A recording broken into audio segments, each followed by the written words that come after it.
Medyo nakakaaliw lang na isipin na pinagkukumpara natin yung mga bansang Australia, Canada, London at iba pang bahagi ng daigdig batay sa, alam niyo na, sa kabuhayan. Pero ang masasabi natin dyan, hindi naman talaga natin pwedeng pagkumparahin yung mga bansa na binanggit na natin ayon sa kagustuhan ng isang tao, no? Pwede natin pagkumparahin in terms of facts and figures siguro. Halimbawa, yung mga statistics, yung graphs, economy, pwede nating pagkumparahin yon, no? Pero doon sa kagustuhan ng tao na manirahan dito sa mga bansang nababanggit natin dito sa ating vlog at sa vlog ng iba pang mga kababayan natin, hindi natin ito po pwedeng ikumpara batay sa kagustuhan lamang natin. Marami kasi ang nagtatanong kung saan ba daw mas mainam manirahan sa mga panahon ito. May nagtatanong pa nga sa akin, Kuya Rod, ano ba ang mas mainam? Manirahan kami sa Canada o may invitation din kami sa ibang kamag-anak namin sa Australia kasi mas mataas daw ang palitan ng dolyar, mas mataas daw ang palitan ng piso sa dolyar at mas makakaipon daw sila. So ang sabi ko naman, depende na po sa inyo, kako, kung ano ang gusto ninyo na maging, kumbaga, settlement ninyo pagdating ng panahon, at depende po sa inyo kung saan kayo mas magiging masaya sa palagay ninyo. Ang sa akin lang po dito sa vlog natin ay ibinabahagi ko yung buhay namin dito sa Canada at yung, kumbaga, mga karanasan din namin, at ito po ay para sa mga nangangarap na makarating dito sa Canada at makapabuhay o kaya naman ay at maging way ang Canada sa kanilang mga dreams, sa kanilang mga pangarap sa buhay, sa mga adhikain. So yun po ang tinitignan natin dun sa parte ng vlog natin na ito, no? At hindi natin, sabi ko nga, may kukumpara yung karanasan ko kahit na yung mga kamag-anak natin dito o yung mga kapwa natin Filipino dito. Hindi natin po pwedeng sabihin na yung pare-pareho kami ng nararanasan o karanasan. Iba po yung karanasan ng mga kababayan din natin dito sa nararanasan ko rin, no? Ibinabahagi ko ito upang nang sa ganun ay makatulong tayo kahit papaano sa inyo na nangarap na makarating dito sa Canada o kaya naman nagpaplano kayo ng mga nanonood ngayon kay kung bakit sinesearch ninyo ito, pwedeng ikinukumpara ninyo sa ibang bansa o kaya naman kinukumpara ninyo yung kalagayan ng mga Filipino doon sa ibang bansa katulad ng Amerika, katulad ng Australia, UK, Singapore, Hong Kong. Marahil yun yung basihan kung bakit pinanonood ninyo, no? So hindi ko kayo masisisi doon. Hindi ko kayo mabibigyan ng kumbaga eksaktong sagot sa kung ano yung dapat ninyong puntahan. Kasi nasa pangarap po ninyo yan. I'm encouraging you na subukan din ang Canada kasi naging maganda yung kalagayan namin dito sa Canada at sabihin natin maraming ibang Pinoy na naging okay yung pamumuhay nila at ginawa talaga nila itong inspirasyon para na sa ganun ay magkaroon din naman ng kumbaga kaluwagan sa buhay, ano? Kahit mga professionals, mga skills, low skills, lahat-lahat na ay pwede natin sabihin na nagkaroon nga ng talagang nasabi natin ng kaalwanan o kaginhawahan sa buhay, ano? Halimbawa po tayo, kinukwento natin yung buhay natin dahil gusto natin na maging, hindi naman ehemplo, kundi halimbawa lang tayo ng mga kababayan natin na kung saan ay talagang nagnanais na makarating dito sa Canada, no? At yun lang yung gusto kong ibahagi doon sa punto na ito, na kung tatanungin niyo ako kung saan ba mas mainam na makarating, sa Canada ba o kaya naman dito sa, hello, it's big, yeah.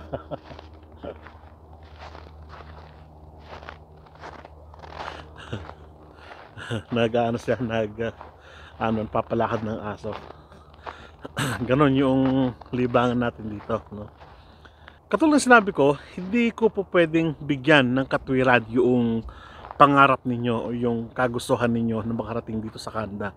Kasi nga, yung adhikain ko noon ng mga panahon na naghahanap tayo ng way na makaahon, sabihin na natin, sa medyo hindi magandang karanasan natin sa buhay-buhay natin nung mga nakararaan nung nasa Pilipinas pa tayo, ay gusto rin natin na mabago ito sa pamagitan ng pagtira natin dito sa Canada, no? Katulad ng mga kababayan din natin dito na ganun din ang karanasan, pero not necessarily na 100% ay pare-pareho kami ng naging karanasan simula hanggang sa kasalukuyan. So maaaring tanungin nyo rin, Kuya Rod, kung pupunta ba ako dyan ay hindi ba ako mafe-fail? O Kuya Rod, pag pupunta ba ako dyan, hindi ba kami magkakaproblema balang araw ng aking family? Okay ba ang buhay dyan? Magiging masagana ba ang buhay namin? Magiging maalwan ba ang buhay namin? Magiging mabibili ko kaya ang gusto ko? Yun yung mga tanong, no? At yung processing kaya dito sa Australia ay maging pareho din kaya dyan sa Pilipinas? That I don't know.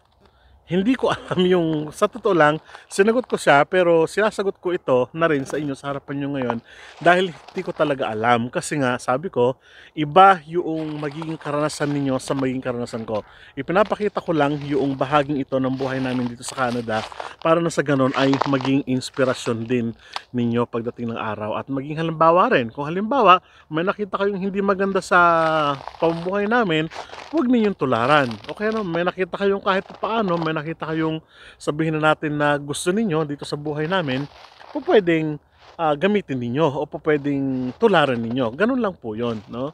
Pero sa mga panahon na kung saan ay medyo nagkakaroon na tayo ng inspiration sa buhay, hindi naman po natin po pwedeng sabihin na ang Canada ay ganito lang, ganyan.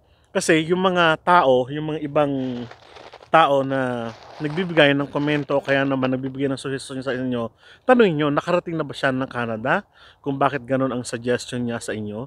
Kung halimbawa, may mga kamag-anak kayo, tanungin nyo rin sila, no? Makaiinam din sa inyo para nang sa ganun ay mapagkumpara nyo in terms of yun sa mga dreams and ambitions niyo pagdating nyo dito sa Canada o kaya naman ay mapagkumpara nyo in terms of economic and finances. So yung mga ganong bagay, madaling o makatutulong sa inyo ng higit yung mga comparison na ganon in terms dun sa subjective na comparison ninyo sa buhay-buhay ninyo, no? Okay, one more thing na dapat ninyong tignan ay ano ba yung capacity ng family ninyo na makarating dito sa Canada. Yun, isa ring tip ko yun para nang sa ganun sa mga susunod na panahon na kayo ay magkakaroon ng, let's say, pag-uusap ng family ninyo. Kasi ang pagpunta talaga dito, kailangan ninyong pag-usapang mabuti para hindi lang kayo yung nagdidesisyon. No? It's a family decision, kumbaga, na talagang kailangan ng suhestyon ng buong family kung kayo ba ay titira dito sa Canada or not, o kaya naman humingi kayo ng mga payo mula doon sa mga nakarating na dito, and I am very much thankful dahil ginagamit ninyo kahit papaano yung channel ko bilang basehan ninyo o bilang let's say jumping board ninyo sa pagpunta ninyo dito sa Canada at nagkakaroon kayo ng idea. Yun ang sinasabi nyo kahit paano yan. Thankful, yun talaga ang layunin natin na makatulong sa inyo, no?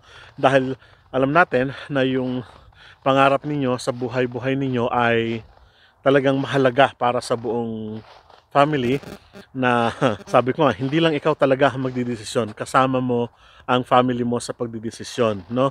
Kung tatanungin niyo ako, again, hindi ko alam kung ano yung adhikain ninyo, kung ano yung pangarap ninyo na makarating dito sa Canada, but of course, we cannot also blame yung mga tao na ikumpara ang Canada sa iba't ibang bahagi ng Pilipinas. We cannot also blame them na ikumpara tayo sa ibang bansa katulad ng Estados Unidos, katulad ng London, katulad ng Australia and so on. Marami pang iba. Hindi natin sila mabiblame sa mga ganon, ano? Kung yun yung bumabagabag sa isipin nyo. Basta ito lang po masasabi ko, kayo na mga gusto makarating dito sa Canada at nangangarap na makarating dito sa Canada, just pursue your dream, no? Tignan niyo mabuti na kung kaya nyo ba ito, go for it. Kung meron kayong pagkakataon, meron kayong opportunity na makarating dito sa Canada, go for it, no? Walang masama sa pagkuha ng pangarap at walang masama na kamtin ninyo yung mga pangarap ninyo sa buhay, lalong-lalo na ito ay pang family issue. Kung mga kapitbahay ninyo, tulad ng sinasabi ng ilan, na nagdidikta sa inyo at huwag nyo na pakialaman yun. Ibig sabihin, huwag nyo na pakinggan yun. No? Ang mahalaga yung pangarap ninyo. Kahit na sabihin nilang napaka-ambisyoso nyo, magkakanada kayo, something like that, kasi narinig ko rin po ito sa inyo, hayaan nyo na sila. Ang mahalaga, makamit po ninyo yung pangarap ninyo. No? Yung mga nababasa ninyo sa internet, nababasa ninyo sa, napapanood ninyo sa mga vlog na dinidiscourage kayo na magpunta rito, hindi, sila ba nakarating po ba dito? Yun ang tanong. Sila ba ay nandito? Karamihan po kasi sa mga nag-discourage sa inyo, napansin ko lang, ay wala naman talaga sa Canada. No? Kung nandito man sila, baka mga negative thinker yung mga yun. At ayaw nila kayong makarating dito. Pero ito lang sinasabi ko, no? Na maraming pagkakataon o maraming beses na kayo ay mangarap, hindi yung Canada ang endpoint ng inyong pangarap, kundi ito ay magsisilbing jumping board ninyo. Una lang ito sa mga pangarap ninyo sa mas mahaba pang journey niyo papunta dito sa Canada, no? So sana po ay nakatulong yung vlog natin na ito upang yung decision making ninyo na makarating dito sa Canada ay amin ko na makapagpatuloy sa pagkuha ninyo ng mga pangarap ninyo at saka adhikain ninyo na makarating dito sa Canada as your dream naman talaga. Please share, like, and subscribe po dito sa Rog channel. Maraming salamat at kita-kita po tayo sa mga susunod na vlog. Hanggang sa muli. Paalam.